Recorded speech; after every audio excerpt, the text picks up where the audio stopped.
Welcome to the most important week of the year for the podcast industry. Welcome to Podcast Movement 2025.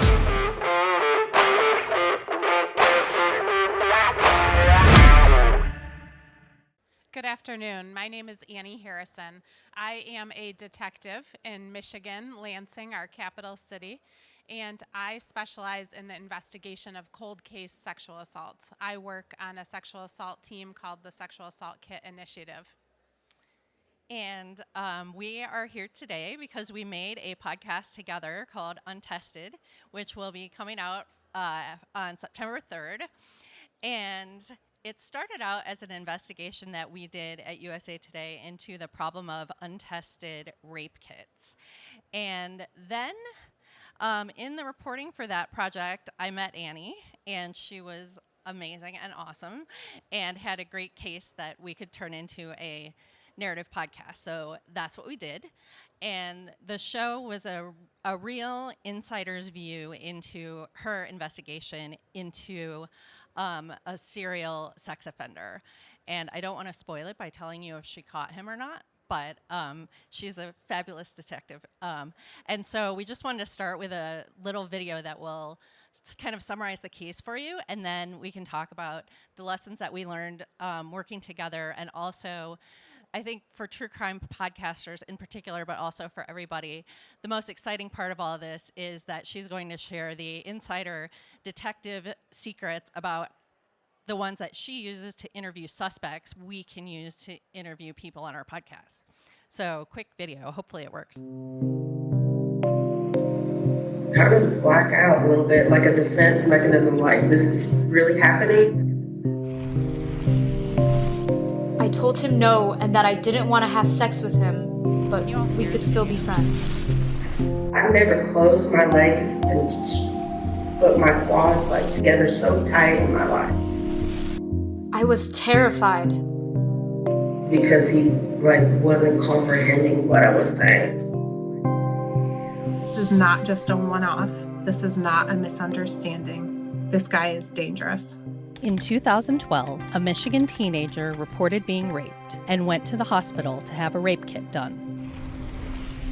As you may know, a rape kit is a box of evidence that is collected during a medical exam of the victim. It contains samples of things like saliva, blood, and semen, which can be used to develop a DNA profile. That profile can then be matched to a suspect or to the FBI's national database and solve the crime. In order for that to happen, though, the kit has to be sent to the lab and tested. But between the time rape kits were invented in the mid-1970s until around 2010, hundreds of thousands of them weren't. One of them from that girl in Michigan. This problem came to be known as the rape kit backlog, and because of it, a lot of sex offenders, many of them serial rapists, weren't being caught. They were still out there, free to assault more women. After the Michigan State Police got a grant to test forgotten kits, a detective picked up that teenager's case, and what she found was terrifying. Join us as we follow that detective's quest to bring a serial sex offender to justice. From USA Today, in cooperation with Witness, this is Untested.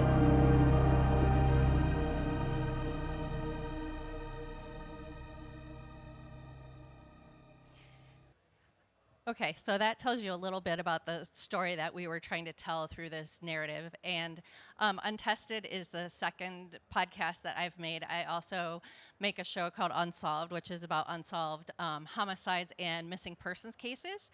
And a lot of times people will pitch me with ideas of crimes that they think would make a good topic for the show. And they ask, well, what do you need in order to cover my case on the show? And so there are three things I need. I need records, right? Police records, court records, some kind of records that help me figure out what are the facts and what is the truth of what's happening here. I want cooperation from either the victim, if they're still alive, or the victim's family members, if the person is deceased. And then I also want to have at least one cooperative law enforcement source. And I can tell you that I'm not always successful in getting law enforcement sources.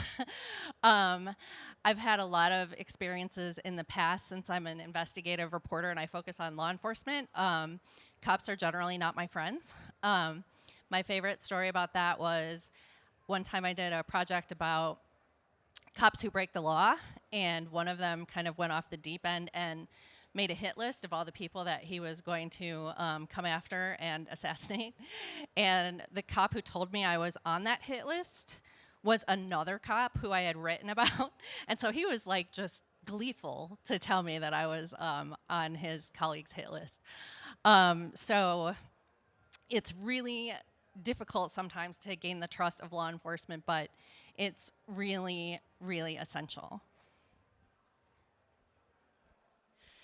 As a police officer, I have been in law enforcement for 24 years, more than a decade as a detective. So I've done my share of interviews with the media and conversations with podcasters, and I have been open in the past, and then I have seen be misquoted, or I have seen victims of crime feel really badly about the coverage in the media. So there has been negative experiences that I've had and reasons why we don't get along. There's also been times that I've been vulnerable and open with interviews with the media, and then I get heat from my colleagues for maybe sharing too much about the case or being too open, and that can be an embarrassing thing too. And then I think it's important to know that we all come to this table as humans with personal experiences. It had just been a few months before this case and before meeting Gina that my husband had passed away, and I was a widow at a young age. My husband passed from cancer. And so I had told myself, I'm not going to expose myself to things that feel risky or vulnerable, because why would I want to be on the cover of the local newspaper, whether that comes with praise or that comes with criticism, right? It's vulnerability. But then I thought to myself about this and Gina wanting to uplift sexual assault. I thought, I meet victims of crime, survivors of sexual assault, who are so brave to enter the courtroom to tell their stories. So I can continue to do this too, because does courtroom testifying always go good? Absolutely not. Does talking to the media always go good? Absolutely not. But there's one way that I can continue to combat sexual violence, and that's to shine a bright light on it, because perpetrators operate in secrecy, and I'm not going to do that. I'm going to continue to move forward and to talk about these cases publicly. But let me back up about how we met, because we did have to gain trust to do that, right? And I was sitting at my desk when an email came through from the court letting us know that media had requested to audio record and was going to be in the courtroom during an upcoming criminal trial that we had. Now, this trial had several survivors that would be testifying. This was some members of my team were concerned, right? They felt maybe a little bit of public pressure. They were concerned for the crime victims. But when I saw the email come through, I thought, good. I'm glad somebody cares about sexual assault, that they're going to come cover this trial, because they're usually covering homicide, drug trials even, but not sexual assault. It's usually quiet in that courtroom. And so I was excited about it. And then on the first day of trial, I scanned the courtroom gallery and I saw Gina, and I went straight up to her and introduced myself and said, I'm Detective Annie Harrison. I'm pleased to meet you. I'm glad you're here. I hope that you will shine a light on sexual violence. Thank you for being here. And so I did that first. I wanted to meet her, but I also wanted to gauge, was she sincere? Was she authentic? Was she good at her job? You need to be good at your job to cover a case like this. And immediately I hoped and started to assess the answer to that was yes.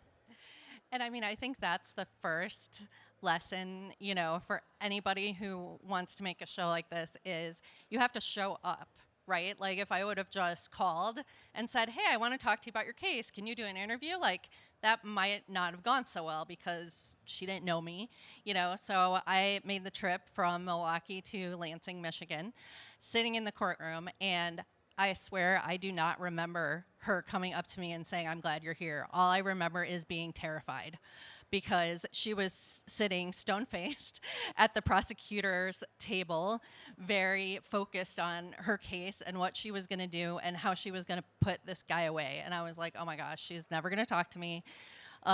She's just way too busy and way too important to want to do a podcast with me. So sitting there, I met the victim advocate who was sitting in the courtroom also. Her name was Sarah. Sarah was awesome. And so she and I were sitting there all day, and she said, well, why don't we go get dinner? So I go to meet Sarah for dinner, and she said, oh, I invited Annie and Ailish. And I was like, Annie and Ailish? She's like, the detective and the prosecutor. And I was like, okay, that's awesome. That's great. And thankfully, once we were sitting down in that casual setting, that's when I realized that Annie was only to be feared if you were a perpetrator, but not if you were a journalist.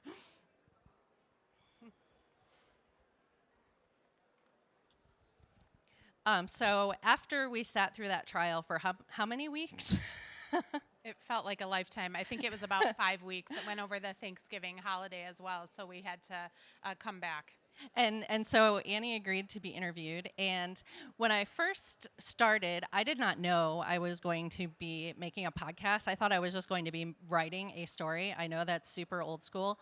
So reminder to myself, always be making a podcast. And so what happened was I recorded my conversations with Annie for accuracy, but then when I heard the tape, it was not high quality tape at all. And so I actually had to call her back and say, can I ask you a bunch of these questions again? I've written these scripts, and I just feel like I'm not doing you justice with the audio quality. So number one tip, I'm sure you all know this, but good audio quality for everything, even if you don't think you're going to use it for anything. And the other thing that Annie did that a lot of people I'm interviewing don't do is she paused a lot, and she would say, let me think about that. And then either she would think for a while and then she would tell me an answer, or we would have to put that question on the back burner for the next time we talked. And so I think that was something that I really appreciated, that she was willing to kind of take that leap and be the person answering the questions rather than the person asking them, which she usually is. Yeah, and I'll tell you why a lot of times I would say, let me think about that. And I used this as an opportunity to reflect on when I'm speaking to a survivor, what a tall ask it is that I'm asking them to tell me about one of the worst experiences in their life, and in detail, and sometimes more than once. So when Gina, she was just asking me about my profession, but there was times that I had other stuff going on in my life. I did not have the time for the call. My other priorities were more important. Or it was just a really heavy cognitive load. She was asking me to recall things from maybe a couple years ago. And it was easier for me to say, I'll talk with you about it later, or I don't know. So I think that there are really important things for us to consider, that we're asking a lot of people, and that, to continue to meet them where they are. But the other thing I want to add right here, and what Gina just said, is I think some of the source of perhaps conflict between police and media is that we're used to being the question askers. And so are you, right? Gina's used to being the question asker. I'm used to being the question asker. And so you have two question askers who typically keep their personal lives kind of out of their work, or at least are instructed to do so. And I'm somebody who is comfortable understanding that it's okay to talk about my personal life. It's okay to be a human in this work that I do. It's okay to listen. It's okay to share. It's okay to share roles. And so I think that part, as you're finding somebody to work with, It's just important to understand how hard it is for them often to be interviewed by you and to not be sure, what will happen, what's the product. I didn't know what the article would look like or how the podcast would sound until it was live to the public. That's a lot of trust that I'm putting into Gina. And I was so happy to have that trust from her. And again, I think it was just because we spent so much time together and got to know each other so well. But the real reason we're here, and the coolest part of my experience of making this show, is that, I've been an interviewer and a journalist for a very long time, 20 years or so. And I thought that I knew all the tips and tricks of interviewing. But then when I started working with Annie and started presenting with Annie, I realized that police interrogations are also interviews. And there was a whole lot I could learn from her about how to get the information I wanted out of somebody I was interviewing. So I want to let you guys in on a few of those secrets too. Have any of you ever been interrupted in a conversation? I'm sure we all have. Wait, no one interrupts you ever. No? And, so you get your telling. Wait, what were you? No. Just kidding. So someone's asked you a question or you're trying to get a point across, and then you're interrupted. And sometimes that is you think to yourself, well, apparently they don't want to hear what I have to say. Or maybe this is uncomfortable for them. Say you're being vulnerable and you've shared something that's emotional, or they asked you how you are and you're telling them how you are, and then they interrupt you. It's like, apparently they don't really want to know, right? And then has it ever happened to you where they say, oh, I'm sorry, I interrupted, go ahead. And you say, I don't even remember what I was talking about anymore. So from my friends, my colleagues who've taught me about cognitive interviewing, interruptions are two things. They are a social cue, right? They're a social indicator to somebody that you're not listening or that it's not important. And then they are also a cognitive disruptor. At times, you just simply can't continue where you left off. So my number one tip from a detective to a podcaster is don't interrupt. Just don't do it. Well, and that's something that, I find hard, right? Because when you're just sitting down and you're not recording and you're talking to somebody, you want to say like, oh, that's so interesting. Or like, oh, I have a story like that too, right? Or you at least want to go, oh, mm-hmm. But like, obviously for audio, you can't do that. But I didn't realize that some of those things that I thought were showing that I was engaged actually might be, stopping me from getting the information that I wanted. Yeah, and my second tip is to practice the pause. And I want all of you to practice this in social conversations later this week, maybe when you're having a conversation with a friend who's venting about their day. When they're done, say nothing. Count to 10 in your head. Or when they're done, say, thank you for sharing, or just nod your head. Don't jump right in with me too, right? My story. Oh my gosh, this one time that happened to me. Guess what happened in my day? Just practice this in your social interactions. The next time somebody shares, they're going on about venting about their day, when they're done, say, mm-hmm. And then count to 5, count to 10 in your head. It might feel like a world of time, but they're gonna talk more. And what I want as a police officer, as a detective, is to create a forum for real moments, right? Where somebody shares about the experience that helps to gain context to it, that might give me investigative leads, and also is compelling because credibility of a witness on the stand is critical. And so I need those details. And I encourage you to use like those facilitators of okay, when they're done speaking, instead of going on to your own story. See what additional information and details and context you can get, because oftentimes people aren't given that space to ever think in their brains about their story that they want to tell. And when you give them the space, you'll get even more details that will really surprise you. Now, I also want to talk about the way that I formulate questions as a detective. Now, I'm from the Midwest, so I like to say, can you pass the salt or no? And do you notice instead, how about I said, please pass the salt? Okay, so we do what are called tags at the beginning and ends of sentences. Like, can you go out with me? Or no, maybe you have other plans. Or how might that sound as a question asker? Can you tell me about that time? Or maybe you don't remember, it might be too hard to talk about. And then notice in yourself when you're talking, when you're giving sentences, I do it all the time. I do this beginning and the end.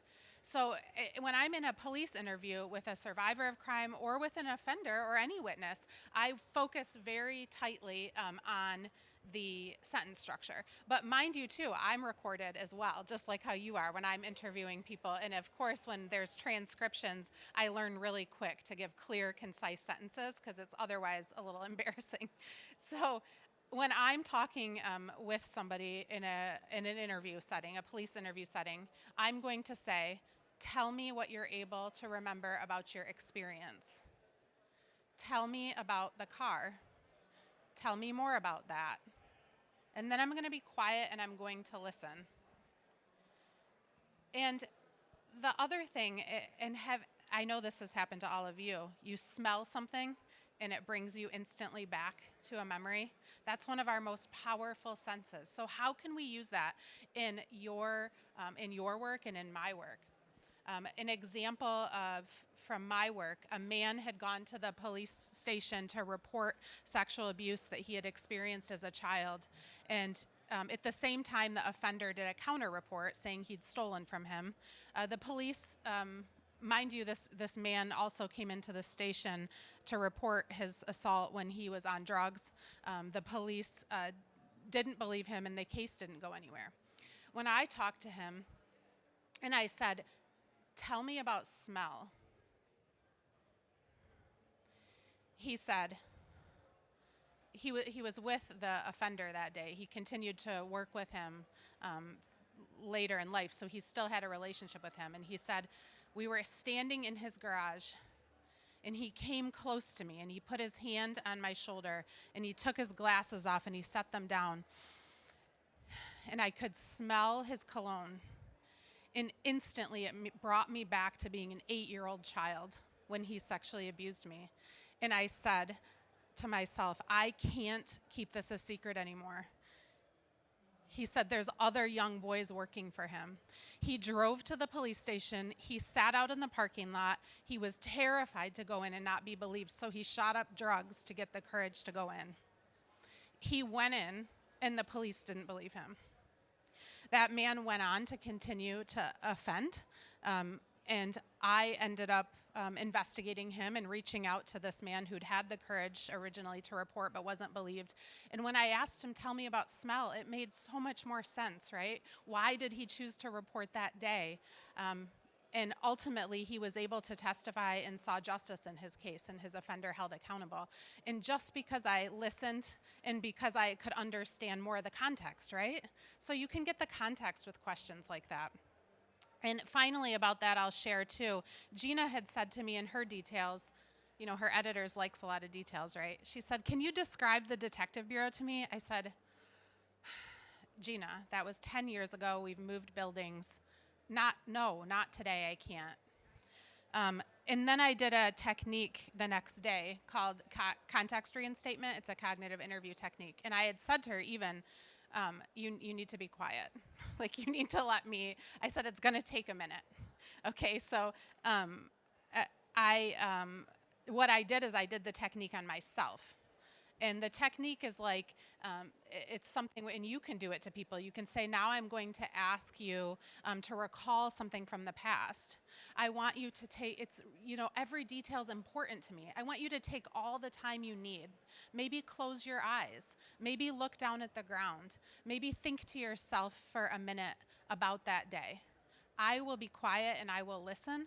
When you're ready, go ahead and talk. I'm here waiting. Take all the time you need. And so Gina was patient with me. I used that technique internally on myself. I sat at my desk with my eyes closed while she waited.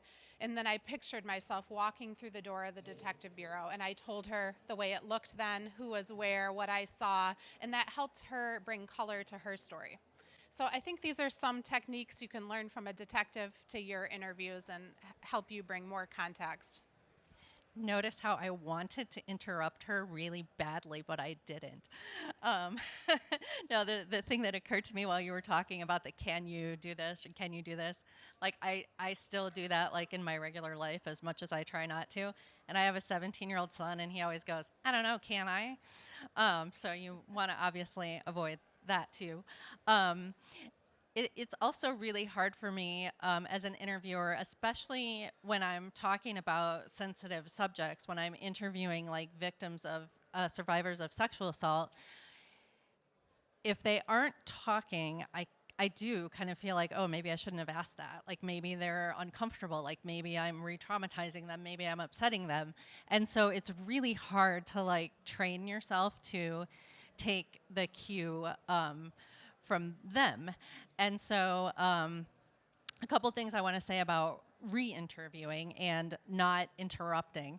A lot of times when you're interviewing somebody and they're telling you something, a question will occur to you, right? Like, oh, she was telling me about the detective bureau and I really wanted to ask her, like, what mentors did she have? How did she learn how to investigate sexual assaults? But she had just told me to be quiet, so I couldn't ask her that right then. So I wrote it down, right?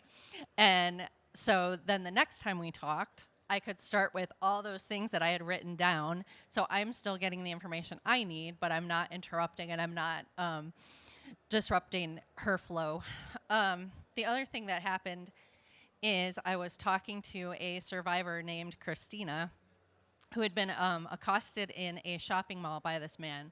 And she walked out of the restroom in the mall, and this guy came up to her and said, I was watching you use the restroom. And she was like, okay, fine, whatever. And then he said, no, I really liked your blue underwear with the little flowers on it. And then she totally freaked out because that was the underwear she was wearing. And so I was talking to her about this and how traumatized she was by it and, you know, all of the aftermath, everything that it took for her to try to get past it and the emotional trouble she had in therapy and testifying. And I always have the person I'm interviewing record themselves on their iPhone as a backup for whether I'm using Riverside or Zoom or whatever. So I go back to play the interview, and there's this feedback. There's this like buzzing in the background, and I'm like, crap.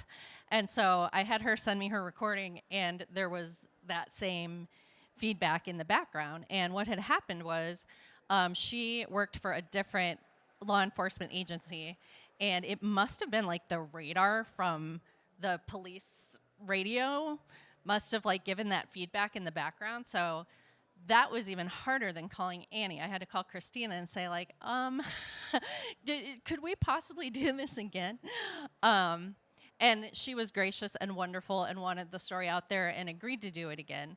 And I think at that point, you know, rather than me asking questions again and trying to get her to say exactly what she said the first time, I just said, okay, like the last time we talked, you told me about this, this, and this. You know, can you just tell me about those things again?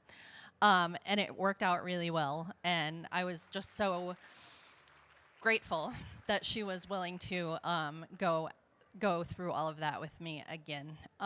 30 minutes is really, really short. We have 1 minute left.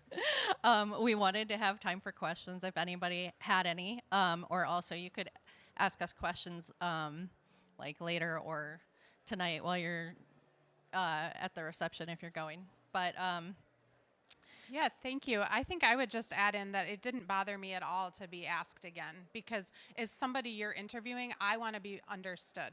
And it was okay with me and okay with Christina to make sure that we were understood and heard clearly. Right. Well, so thank you. So thank you guys for coming. Thank you. Bye.